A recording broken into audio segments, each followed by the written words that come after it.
Bonjour et Boker Tov. Nous allons étudier aujourd'hui le Sheni, deuxième montée de Parashat Teruma, dans le cadre du Bet HaMidrash Hillel, Bet HaMidrash fondé à la mémoire du Rav Hillel Pevzner Zichrono Livracha. Notre étude commence au Perek Chaf E, 25e chapitre du livre de Shemot, Pasuk Yudzaïn, verset 17. Nous avons étudié hier l'ordre de construire un Aaron dans lequel nous devions déposer les louchot, les tables de la loi, et ce Aaron, avec ses barres aux extrémités, devait être porté à l'épaule, puisque c'était, on peut dire, le meuble le plus important qu'on pouvait trouver dans le Beth Amikdash. Il sera déposé dans le Kodesh HaKodashim, dans le Saint des Saints. Maintenant, ce Aaron était ouvert par le haut. Donc maintenant, la Torah va nous demander de faire kaporet. Kaporet, c'est le couvercle au-dessus du Aaron. Pasuk Yudzaïn, ve'asita, et tu feras kaporet. Donc un couvercle, za'av ta'or, d'or pur, amataim vachetzi orka, sa longueur à ce couvercle, c'était 2 amot et demi. Donc on a dit, pour sans rentrer dans la technique de comment aujourd'hui on pourrait convertir une ama, on a simplifié les choses en disant 50 cm, même si ce n'est pas l'avis de tous. Donc, ama vachetzi orka, ça veut dire 1,25 m de longueur. Ve ama vachetzi rorba, et une ama et demi, ça veut dire 75 cm rorba de largeur. Rashi d'expliquer chaporet. Chaporet, c'est kisoui. C'est donc un couvercle al Aaron, sur le Aaron, car le Aaron, she'aya patouach milemala, il était ouvert par le haut, umanicho alav, et on posait la caporette sur le Aaron, kemin daf, comme une sorte de planche. Amatayim vachetzi orka, donc la longueur de cette planche, c'était 2 coudées et demi de longueur, ke orko shel Aaron, comme la longueur du Aaron, verorba, et la largeur de cette planche, de cette caporette, kerorvo shel Aaron, c'était comme la largeur du Aaron. Ou monachat, et elle était posée al ové à ketalim, sur l'épaisseur des parois du Aaron, arba'atin, des 4 côtés. Et donc, il faut se poser encore une question. Quelle est l'épaisseur de cette planche? Puisqu'on nous dit sa longueur, on nous dit sa largeur, mais on ne nous dit pas son épaisseur, sa hauteur, comme nous l'avions vu pour le Aaron.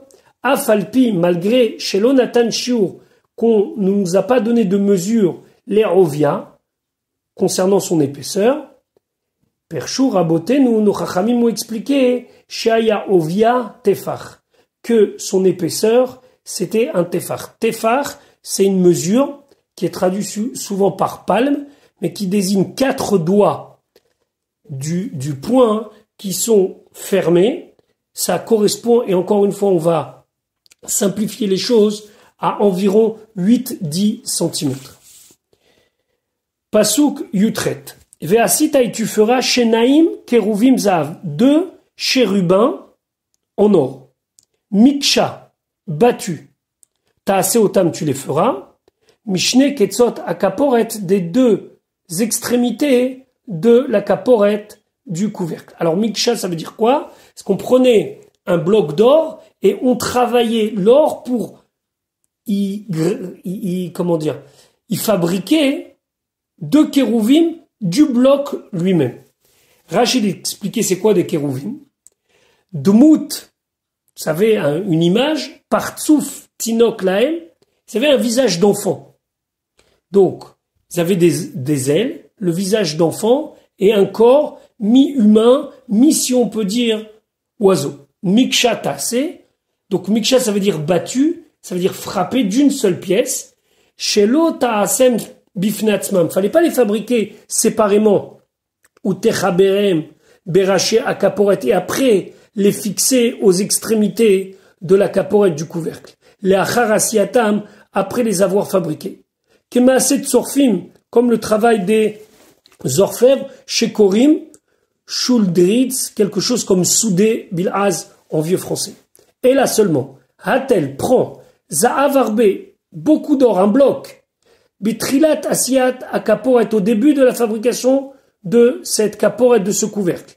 Vehake bepatish, et frappe avec le marteau, ou bekun ras, et avec une masse, bemtsa au milieu. Verachin boltim, et là les pointes vont sortir les malas vers le haut. Vetsayer, et donne une forme à Kérouvim de chérubin. Bivlitat ketsotav, en faisant ressortir les pointes donc des ailes et petit à petit donc former, quelque part sculpter l'or pour arriver à avoir ces kérouvim. Miksha, donc miksha, on peut traduire en une seule pièce ou bien on peut traduire battu. C'est ce que Rashi nous dit. Bâtis, ça veut dire battu bilaz en vieux français. Comme par exemple, il y a un passouk dans Daniel qui dit Da, les Da, Nokshan. Ils se battaient l'un contre l'autre, ils se frappaient l'un contre l'autre. Où étaient placés ces kérouvim? Ketzot à Kaporet, aux extrémités du couvercle de la Kaporet, raché à Kaporet, à la tête de cette Kaporet. Passouk Yutet. Va assez et tu feras, kérouv echad mikatsamisé, un kérouv, un chérubin à une extrémité, ou kérouv echad et un autre chérubin mikatsamisé à l'autre extrémité. Min hakaporet, de la kaporet elle-même, tasou et takérouvim, vous allez faire les chérubins, al shene ketsotav, sur ces deux extrémités, pour être plus exact, à ces deux extrémités. Ici, lorsqu'on étudie le pasouk, on comprend pas trop. D'un côté, on nous dit qu'on faisait shnaim, deux kérouvim za'av, bishne ketzot akaporet, des deux extrémités de la kaporet. Donc si on étudie le sens simple, on a l'impression qu'il y en a deux d'un côté et deux de l'autre, ce qui signifie 4. On a besoin que la Torah dans le passouk Yutet nous précise, attention, quand je dis 2, c'est le nombre final. Et pourquoi j'en appelle 2? Parce qu'il y en avait un d'un côté et un de l'autre. C'est ce que nous dit Rashi. Vaase kerouv echad mikatsa. Chez l'Otomar, ne dit pas shenaim kerouvim lechol katse ou katse, 2 kérouvim de chaque extrémité. L'écart, c'est pour cela où tzrach les faresh, on a besoin d'expliquer kerouv echad mikatsa misé, un kérouv d'un côté et un kérouv de l'autre. Donc 2 en tout et pas 4. Min hakaporet, de la kaporet atzma, elle-même. Ta'asou et kérouvim, vous ferez les kérouvim. Encore une fois, pour nous expliquer que c'est un grand bloc d'or que l'on travaillait pour y dégager cette planche et les 2 kérouvim du même bloc de matière. Vezeu perusho, et c'est ça l'explication chez Mikshata Seotam. Miksha, ça veut dire battu d'une seule pièce. C'est-à-dire qu'on travaillait ce bloc pour y arriver. Chez l'Ota Asam Bifnatzmo, faut pas les faire à part, ou Techabram la kaporet, et après, tu vas les fixer, tu vas les souder à la kaporet. Non, tout devait être fait du même bloc. Pasuk Chaf. Vehayu a Kérouvim, et les Kérouvim étaient faits de sorte porcés Kenafaim, ils étendaient leurs ailes, ils déployaient leurs ailes, les malas vers le haut, Sochachim Bechanfehem, Sochachim Bechanfehem, ça veut dire qu'ils étaient couvrants de leurs ailes à la caporette, sur la caporette. Ça veut dire que les ailes étaient déployées vers le haut et elles recouvraient la caporette, ou pnehem ish el achiv, et leur face était tournée l'un vers l'autre, el ha caporette, vers la caporette, yu pene ha kérouvim seront les faces, le visage des kérouvim. Donc ils devaient se regarder. Et il y avait quelque chose d'extraordinaire, où lorsque les Bnei Israël, au Simrit Sono Shel Makom, la Gemara nous dit, lorsqu'ils faisaient la volonté de Dieu, les kérouvim se regardaient, je vous rappelle qu'ils sont en or, et lorsqu'ils ne faisaient pas la volonté de Dieu, ils tournaient leur visage et ils ne se regardaient pas. Rashi, pour Sekenafaim, chez lo ta'ase chanfehem, que tu ne dois pas faire leurs ailes shochevim rabattues. Ça veut dire que les ailes, elles seraient près de leur corps. Et là, perushim ou gevuim les malas. Mais ils étaient, étendus et dressés vers le haut, etzel rachéem vers leur tête. Chez you asarat fachim bechalal, qu'il y avait 10 tfachim, donc environ entre 80 cm et 1 mètre, chez ben hakenafaim, entre les ailes, la caporette et le couvercle, kedeita besuka, comme c'est marqué dans Masechet Sukkah. Alors, est-ce que les deux Kérouvim étaient identiques ou pas? Il faut voir en vérité dans le pasuk Yutret, on nous parle de Shenaim Kérouvim. Et dans d'autres endroits, on nous parle de Shene Kérouvim. Il y a une différence entre Shnaim et Shene. Lorsqu'on dit Shnaim, c'est qu'ils sont deux, mais pas tout à fait les mêmes. Lorsqu'on dit Shene, ça veut dire qu'ils sont exactement les mêmes. Alors pourquoi des fois les Kérouvim on dit Shnaim et des fois on dit Shene Kérouvim? Alors un des commentateurs explique que Shenaim, c'est pour nous dire qu'ils n'étaient pas tout à fait la même chose, qu'on dit que un avait un visage de jeune garçon et l'autre avait le visage d'une jeune fille. Quand on dit jeune, ça veut dire d'un bébé, mamage d'un enfant. Donc c'était véritablement presque semblable à un petit détail près au niveau du visage. Quand on dit chaîné, ils étaient les deux égaux par rapport à leur fabrication, au matériel qu'on a employé, etc., etc. Donc ils étaient légèrement différents l'un de l'autre, mais il y avait cette chose extraordinaire qu'ils se regardaient ou qu'ils ne se regardaient pas. Le Khatam Sofer explique que Upne Michel arrive, ça, c'est une allusion au Talmidei Chachamim. Que les Talmidei Chachamim, ils échangent entre eux dans la halacha, Upne Mehel HaKaporet, mais leur visage devait être tourné vers la Kaporet, ça veut dire que la Kaporet, c'est le couvercle du Haron. Dans le Haron, il y a les Luchot HaEven, il y a les tables de la loi, donc il faut qu'ils ont leur visage l'un vers l'autre, ça veut dire qu'ils sont capables d'échanger, mais vers la Kaporet, pour être Dan Dinemet, pour avoir le mérite de pouvoir faire véritablement le din selon ce que la Torah le demande. Pasuk Chaf Aleph. Venatata, et tu donneras, et ha kaporet, la kaporet, donc pour bien traduire en français, c'est tu mettras ce couvercle al Aaron, sur le Aaron, milemala, en haut. Ve'el Aaron, et dans le Aaron, titen et haedut, tu vas mettre le témoignage, c'est-à-dire la Torah, Asher eten elecha, que je vais te donner. Rashi, ve'el Aaron titen et haedut, lo yadati, Rashi nous dit, je ne sais pas la manirpal. Pourquoi on a doublé ce pasouk? Ça veut dire quoi qu'on a doublé ce pasouk? C'est que cette information-là, on l'avait déjà, que dans le Aaron, il y avait la haedut. Je vous invite à vous reporter à la fin du Rishon. Sharik Varnema, parce qu'on nous a déjà dit Venatata, El Aaron et haedut. Donc Rachid dit, pourquoi nous le répéter ici? V'yesh lomar, on peut dire, Shebal et Lamed, il vient nous enseigner, Shebeodo Aaron levado, que lorsque le Aaron, il est seul, Blo kaporet sans le couvercle, Yiten trilat haedut les tocho, d'abord, il faut mettre les tables de la loi à l'intérieur, le témoignage à l'intérieur, Ve'acharkar, et après, Yiten et hakaporet alav, il mettra la kaporet. V'chen matzinu, et ainsi on a trouvé que chez Ikim et Mishkan, lorsque on a inauguré le Mishkan, Neymar c'est marqué Vayiten et haedut el Aaron, il a mis donc le témoignage dans le Aaron, Ve'acharkar, et après c'est marqué Vayasem et hakaporet al Aaron milemala, il a mis le couvercle au-dessus. Vous allez me dire, c'est tout à fait logique. On peut pas mettre un couvercle sur une marmite et après mettre l'aliment qu'on veut mettre dans la marmite. On peut pas mettre le Aaron,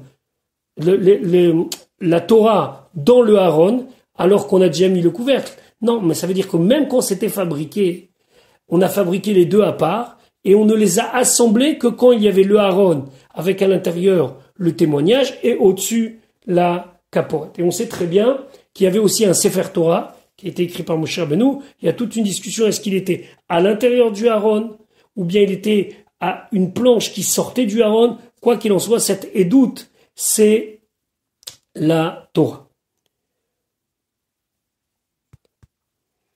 Pasuk Ravbet. Venoadti lecha. Donc je vais te fixer à toi comme un rendez-vous, Sham là-bas. Vedibarti techa, je parlerai avec toi, me'al a kaporet, de dessus cette kaporet, mi ben shena keruvim, et la voix de Dieu sortait d'entre les deux keruvim, Asher al Aaron haedut, qui se trouve sur le Aaron haedut, sur donc cette arche qui porte le témoignage, et kol Asher atzaveotecha, tout ce que je t'ordonnerai, El Béné Israël, et que tu devras transmettre au Béné Israël. Rashi, Venoadeti, et donc je prendrai rendez-vous, entre guillemets, je fixerai un endroit, Keshe Egva, lorsque je fixerai, nous dit Rashi, Moed, un temps, Lecha, pour toi, les Daber Imcha, de parler avec toi, Otomakom, c'est à cet endroit, Egva, que je fixerai, la Moed, le moment, chez Avosham, où je viendrai là-bas, les Daber Elecha, parler pour toi. Ça veut dire que lorsque Akadosh Baruch Hu s'adressera à Moshe Rabbeinu, ce sera depuis cet endroit-là. Vedibarti techa me'al hakaporet. Rashi pose une question bemakom acher dans un autre endroit où Omer c'est marqué Vaidaber Hashem elav me'oel moed. Depuis le Oel Moed, c'est la tente de rendez-vous, qu'on traduit en français la tente d'assignation. Les morts en disant, donc ça veut dire qu'il lui parlait depuis le Oel Moed. Zeha Mishkan, donc c'est le tabernacle. C'est le Oel Moed, Michutz la parochet, qui se trouve à l'extérieur du rideau. Et donc il y avait une partie, derrière le rideau se trouvait le Haron, et il y avait toute la partie extérieure qui est le Mishkan, le Oel Moed. Alors, de où parlait Akadosh Baruch Hu? Est-ce qu'il parlait de la partie la plus intérieure, celle qu'on appelle le Kodesh HaKodashim, le Saint des Saints, celle qui est derrière le rideau, à l'intérieur du rideau, l'Ifnim, ou bien Michutz la parochet, à l'extérieur du rideau, la partie Oel Moed Mishkan? Alors Rashi nous dit Shne ketuvim machishim zeedze. Donc il y a deux versets qui se contredisent. Un verset dit que Akadosh Baruch Hu il parlait depuis la Kaporet, donc depuis l'intérieur, et un autre dit depuis le Oel Moed, depuis la partie plus extérieure du Mishkan. Ba katuva shelishi vient le troisième verset, Vechiyar benehem, et il tranche. Ou bevo Moshe el Oel Moed, lorsque Moshe il venait au Oel Moed, à la tente d'assignation, au lieu de rendez-vous, Vaishma et Takol midaber elav, il entendait la voix qui lui parlait. De où elle sortait cette voix? Mais à la Kaporet. De sur la Kaporet. Ça, c'est un verset qu'on trouve dans le livre de Bamidbar. Moshe ya nichnas la Mishkan. Moshe rentrait dans le Mishkan. Nichnas la Mishkan. Vekevan, et puisque Sheba, qu'il était arrivé betor hapetach, à franchir la porte, Kol Yored, il y avait une voix qui descendait minashamaim, les ben hakeruvim, entre les chérubins, ou misham yotse. Et de là-bas, la voix sortait, venishma les Moshe, et se faisait entendre à Moshe, be'oel moed, dans le Oel Moed. Ve'et kol asher atzaveotecha el ben Israël, et tout ce que je t'ordonnerai pour les ben Israël, au sujet des ben Israël, arevav yetera. Ce vav, il est en plus, ou tfela, et donc il semble ne pas avoir un sens précis. Il semble être secondaire. Lorsque vous regardez notre Sefer Torah et lorsque vous regardez votre hommage, c'est pas marqué ve'et kol asher atzaveotecha. C'est marqué et kol asher atzaveotecha. C'est pour ça que la remarque de Rashi ne vient que pour un Sefer Torah où ce serait marqué ve'et kol asher. Et dans les nôtres, c'est pas marqué. Depuis très longtemps, c'est pas marqué. Donc il semblerait qu'à l'époque de Rashi, la version du Sefer Torah qu'il avait, c'était une version avec un vav. Et donc ce n'est pas marqué et kol asher, mais ve'et kol asher. Ve'kamoa harbe bamikra. Et il y a beaucoup de cas dans les psukim, dans les versets, où il y a un vav, et ce vav, on lui trouve pas une utilité très importante. Ve'ko tifater, et voici l'explication. Ve'et kol asher adaber imechasham. Tout ce que je parlerai avec toi là-bas, et kol asher atzaveotecha el bnei Israël, tout ce que j'ordonnerai au bnei Israël, ça veut dire quoi? Tout ce que je t'ordonnerai au sujet des bnei Israël. Ou c'est, ça veut dire que si je m'adresse à toi là-bas, c'est parce que je veux te dire des choses qui concernent les bnei Israël.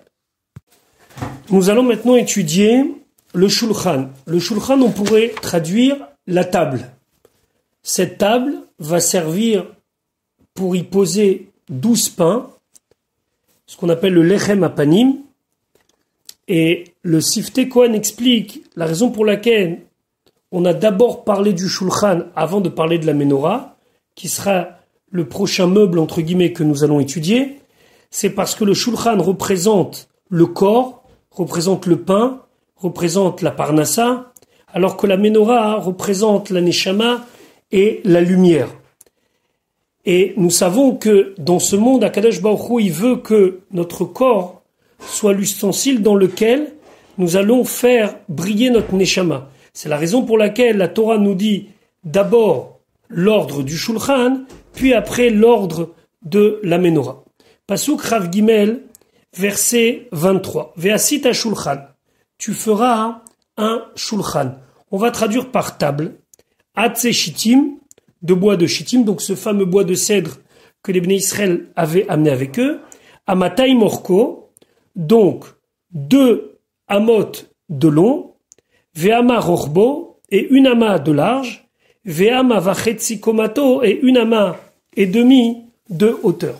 Donc encore une fois, on rappelle que 1 ama, pour faciliter les choses, on va dire que c'est 50 cm, même si c'est pas tous les avis. Donc, 2 amot de long, ça veut dire 1 mètre de long. Ama Rorbo, 1 ama de largeur, c'est 50 cm. Ama Vachetzi Komato, ça veut dire 75 cm de hauteur. Ça, c'était la table. Komato, Gove Raglav, Im Ove Shulchan. C'est des pieds jusqu'à la planche du Shulchan inclus, l'épaisseur de cette planche. Donc tout ça, on le faisait en bois. Pasuk Rav Dalet, Vetsipita Auto, et tu vas recouvrir cette table en bois, Za'av Taor d'or pur, Ve'asitalo, et tu feras à ce Shulchan, Zer Za'av, une petite couronne, une petite bordure tout autour, savive. Rachid dit Zer Za'av, Siman le Keter Malchut. Ici, ça vient symboliser cette petite bordure tout autour, Keter Malchut, c'est-à-dire la couronne de la royauté. Shashulchan, car le Shulchan, car la table, Shem Rocher Ugdula. Ça veut dire que ça représente la richesse et la grandeur, Kmo Shomrim, comme on dit, Shulchan Melachim, une table de roi. Donc ici, c'est la Malchut. On a vu déjà qu'il y avait une bordure au Aaron, qui représentait Keter Torah, et ici, ça représente Keter Malchut, la couronne de la royauté. Pasuk Rafé, Ve'asitalo, et tu feras au Shulchan, Misgeret, alors, encore une fois, un encadrement, comme une bordure Tofar. Cette fois-ci, on nous dit que cette bordure, elle doit faire un tefar. Un tefar, on a dit que ça représente 4 doigts d'un point les uns collés aux autres, donc environ 8 à 10 cm, s'avive tout autour du Shulchan. Ve'asita, et tu feras Zer Za'av, une bordure en or, les misgarto, à cette bordure, à cet encadrement, s'avive tout autour. Déjà, voyons ce que nous dit Rashi, parce que dans le pasuk, on ne comprend pas exactement cet encadrement, où est-ce qu'il vient se mettre. Regardons Rashi Misgeret. Misgeret, c'est un encadrement. Ketargumo, comme la traduction en araméen, Gednafa. Gedanfa, ça veut dire un cadre. Venichleku Chachmei Israël Badava, et les sages discutent, ils sont pas d'accord sur où se trouvait exactement cette Misgeret. Yeshomrim, certains disent, les Malahaïta, elle était placée en haut, ça vive la Shulchan, tout autour de la table. Kmo, comme les basbazines, comme les bordures, chez Bisfat, Shulchan Sarim, qui se trouvent au bord des tables des gens importants des princes. Yeshomrim, il y en a qui disent non, les Mataïta Tekua, elle passait cette misgeret, cet encadrement, mirégel et régel d'un pied à l'autre, Béar Baruchot des 4 côtés, à Shulchan du Shulchan, Vedaf à Shulchan, et donc le plateau du Shulchan, de cette table, Shochev al Ota Misgeret, reposé sur cette misgeret, sur cet encadrement. Donc c'est difficile à l'oral de décrire les choses, je vous invite à regarder les dessins explicatifs. Est-ce que cet encadrement, il était au-dessus de la table, ou bien c'était lui qui servait en dessous pour y poser la planche? Vasita zerzav les misgarto. Alors attention, si je comprends, il y a 2 airs, il y a 2 bordures, une bordure dans le pasuk Chavdalet, dans le verset 24, et une bordure dans le verset 25, Rafé. Rashi nous dit non. Ouzar à Amour les Malas, c'est le même zar, c'est la même bordure qu'on a parlé en haut, ou Peresh Lechakan, et il t'explique ici, Sheha la misgeret, elle était sur l'encadrement. Pasuk Rava, va sitalo, et tu feras au shulchan, arba tabeotzav, 4 anneaux d'or, venatata et tabaot, et tu placeras les tabaot à l'arba peot, sur les 4 côtés, Asher les arbaraglav qui se trouvent aux 4 pieds. On avait vu déjà des tabaot, mais c'était pour le haron. Ici, on parle de tabaot qui étaient inclus dans le shulchan. Le Cheskunid expliquait exactement qu'on faisait le même système de tabaot pour y mettre après des badim, pour y mettre après des bâtons, qui vont permettre de porter le shulchan lorsqu'il faudra se déplacer dans le désert. Pasuk Chavzain. Leumat, si on veut traduire exactement le mot leumat, ça veut dire face, keneged.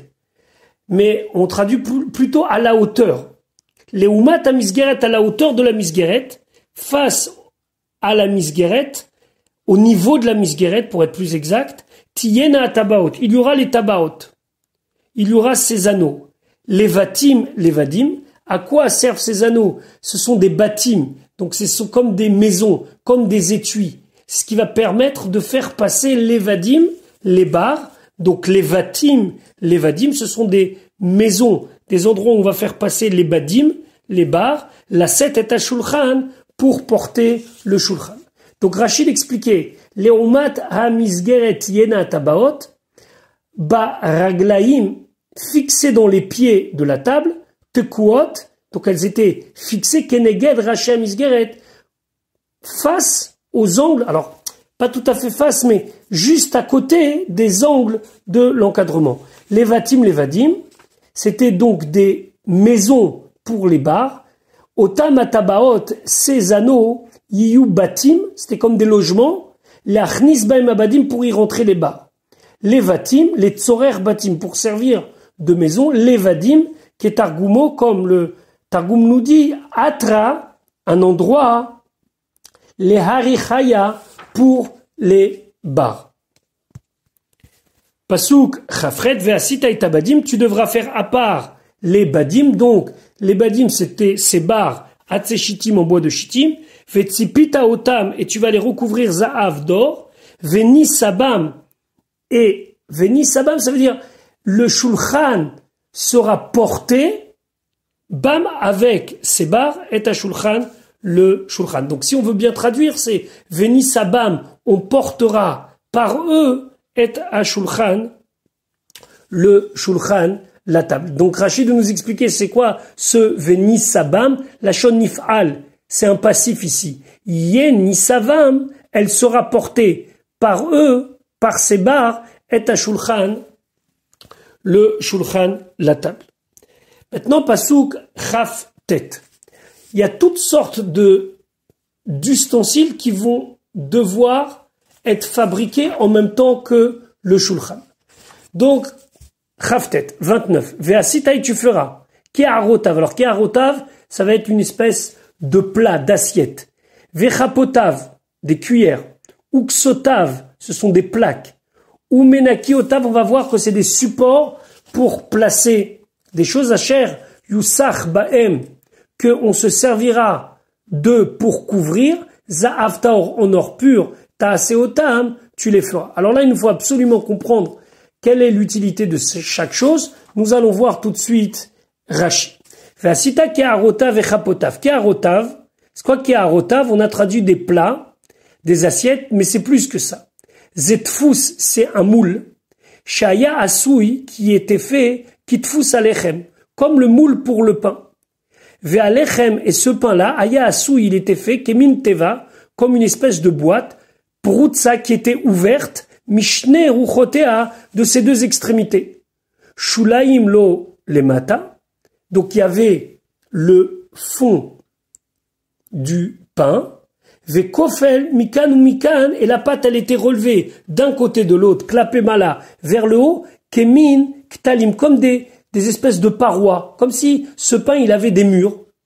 ou le karoui, pardon, c'est pour ça qu'on l'appelle lechem hapanim, un pain de visage, parce que on pouvait voir d'un bout à l'autre du pain. Donc, c'est comme vous diriez, il y a le fond du pain, entre guillemets, la partie qui repose directement sur le moule, et qui était remontée, et on pouvait voir un pain qui était ouvert d'une extrémité à l'autre. Chez Yesh Lopanim, il avait des faces, Roim Lechan ou Lechan. On pouvait voir d'un côté ou de l'autre les tsidé, Habaït misé ou misé. D'un côté de la maison, entre guillemets, de là et de là.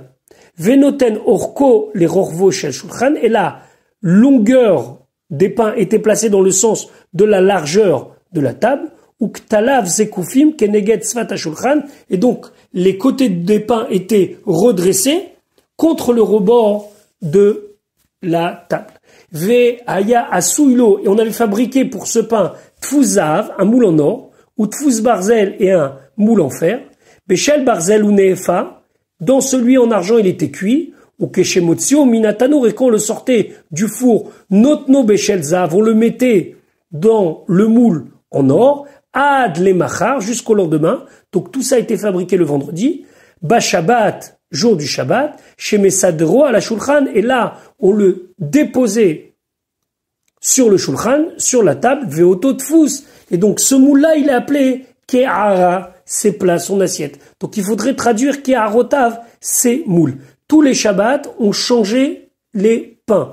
On enlevait les 12 de la semaine précédente, qui étaient donc restés sur le Shulchan toute la semaine, et on mettait 12 nouveaux. Les Kohanim qui étaient de service pendant la semaine avaient le droit de consommer ce lechem hapanim. Vechapotav. Alors c'est quoi ces chapotav? C'est des cuillères. Bazichim. Alors bazichim, la seule traduction que j'ai trouvée la plus précise en français, c'est écuelle. Chez Notnim Baem Levona, on mettait là-bas de la levona. La levona, on va voir que c'est une fabrication très particulière, composée d'encens et d'autres composants. Shtaim Hayu, et donc il y avait 2 capotaves remplis de levona, qui étaient aussi en partie de la farine. Lishne kumtse levona, parce qu'on mettait là-bas 2 poignées de levona. Shenotnim al shete amarachot, qu'on mettait sur les 2 rangées de pain, puisque les pains étaient rangés 6 et 6, et en bas de ces rangées-là, il y avait ces coupelles qui avaient dedans la quantité d'une poignée de levona. Chez Neymar, comme c'est marqué, on verra dans Vaïkra, venatata ala marechet levona zaka. Levona, donc, c'est quelque chose de très particulier. On verra plus tard comment expliquer la fabrication de cette levona. Uksotav en kemin chatse kanim. Donc c'est comme, vous allez imaginer un jonc, un bambou coupé en 2. Chalulim Hanisdakim, Leorkam. Ils étaient creux, fendus dans leur longueur. Dugmata Moshe Shelzav. La même chose on faisait en or. Ou Mesadram Gimel al Rachekol Lechem. On en disposait 3 au-dessus de chaque pain. Chez Yeshev Alechem Acher al Gabe Otamakanim. Comme ça, le pain du dessus soit posé sur ces kanim, donc sur ces petites plaques. Ou Mavdilim Ben Lechem le Lechem. Et ça faisait une séparation entre chaque pain. Kede shetikanes arouar benem, afin que l'air puisse passer entre les pains, vélo it apeshu, et qu'il ne moisisse pas, qu'il ne sèche pas. Ou belachon aravi, et en arabe, kol davar chaloul, toute chose creuse, karouille, on l'appelle kassa. Kassa, ça vient de ksot. Ksot, ça veut dire une plaque creuse, donc comme ce demi-bambou coupé dans la longueur. Uminakiotav, Targumo ou Mechilate, c'était des supports. Senifim, ce sont des petits piquets. Kemin yetedotzav, comme vous diriez des pieux, des espèces de gros clous, un petit peu plus que des clous, comme des pieux en or.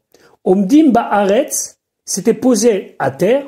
Ou gvoim, et c'était haut, ad le malamina shulchan arbe, beaucoup plus haut que neged gova marechet alechem, au-dessus de la hauteur des rangées de pain. Je vous invite fortement à regarder le dessin. Umefutsalim shisha petsulim. Ils étaient entaillés de 6 encoches. Zele malamisé l'une au-dessus de l'autre. Veraché à kanim. Et lorsqu'on prenait les kanim Donc les kanim, vous vous rappelez, c'était ce qu'on appelait ksotav, les plaques. Chez Ben lechem les lechem, qu'il y avait entre chaque pain, semuchim al otam petsulim. On les appuyait, on les faisait rentrer. Donc ces demi-joncs en or, qui étaient donc d'or pur, hein. Le jonc c'est juste pour que vous puissiez imaginer ce que c'est. On les faisait rentrer dans ces trous. Kedé shelo yichbad massa alechem elyonim. Comme ça, le poids des pains du haut ne repose pas à la tartonime sur ceux du bas. Veishaberu et qui ne se brise. Ou la shon mechilate, ça veut dire sauve l'otav, c'est support. Comme c'est marqué, nihelti achil. Donc ça veut dire supporter. Aval les shon menakiot. Mais qu'est-ce que ça veut dire menakiot? Eni yodea ech nofel al senifim. Je sais pas. Comment nofel al senifim, ça peut signifier des piquets. Yesh mechachme Israël omrim. Il y a certains sages qui disent ksotav. Ce qu'on a vu avant, qu'on expliquait que c'était les plaques, ces fameux morceaux d'or qui étaient creux sur lesquels on faisait reposer le pain. Elou senifim, c'est eux les piquets. Chez Makshim Oto ou Marzikim Oto, qu'ils le gardent fermement, ils le tiennent solidement. Chez Loïchaber pour qu'il ne se casse pas. Ou Menaki Otav, est-ce qu'on nous on appelle Menaki Otav? Elou Akanim, ce sont les joncs. Chez Menakim Oto qui le gardent propre. Chez lui à pêche afin qu'il ne moisisse pas. Donc, ça dépend comment on traduit. Ksotav ou Meniakiotav, on parle en vérité de la même chose, mais selon la première explication de Rashi, Ksotav, c'était donc ces choses, ces joncs-là en or qui permettaient qu'il y ait une séparation entre les pains, et Meniakiotav, c'était les supports. Et d'autres disent que c'est le contraire. Aval onkenos chez Tirgen, mais onkelos, il a traduit ou mirelate, ça veut dire des supports. Ayashone, qui est livré à Omrim, il le faisait comme celui qui disait précédemment, menakiot em senifim, que les menakiot, c'est les snifim, ça veut dire que c'est les supports. Asher yusach baem, asher yechuse baem, avec lesquels ils seront recouverts, nous dit Rashi. De quoi on parle ici? De quel ustensile? Ve'al ksotav omer, c'est concernant les plaques. Asher yusach baem, que l'utilité de ces plaques, c'est de recouvrir le pain. Shayu ailav kemin schach vekisui, qui vont servir comme si c'était une couverture, un couvercle. Vechen bemakom acher omer, dans un autre endroit c'est marqué ve'et ksot hanaser, les plaques de couverture. Veze veze, et là le terme yusach ve'anaser, ça vient du même radical, la shon schach, ça veut dire couverture, vekisui em, et couvercle. Donc ça, c'était l'utilité de ksotav. Et quand on dit asher yusarbaim, lesquels vont servir pour recouvrir, ça parle uniquement des ksotav et ni des keharotav, des kapotav ou minakiotav. Pasuk labet venatata la shulchan, et tu mettras sur le shulchan lechem apanim, donc ce pain de proposition, comme ça on traduit dans le Chumashim en français, mais on a vu pourquoi on l'appelait lechem apanim, les fanaï devant moi, tamid, éternellement. Rashi, lechem panim, donc pourquoi on l'appelle lechem panim? Shayou le panim, il avait des faces comme chez Pirashti, comme je l'ai expliqué précédemment. Ou minyan halechem veseder ma'arachotav, et le compte des pains et l'ordre de leur disposition, Mefourashim, sont expliqués Be'emor et la Kohanim dans Parashat Emor. Voilà pour aujourd'hui, pour l'étude de la deuxième montée de Parashat Teruma. Nous avons donc vu la caporet, le couvercle du Aaron et le shulchan avec tous ses ustensiles. Demain, Bezrat Hashem, nous étudierons la Ménorah. Je vous souhaite une bonne journée et Bezrat Hashem à demain.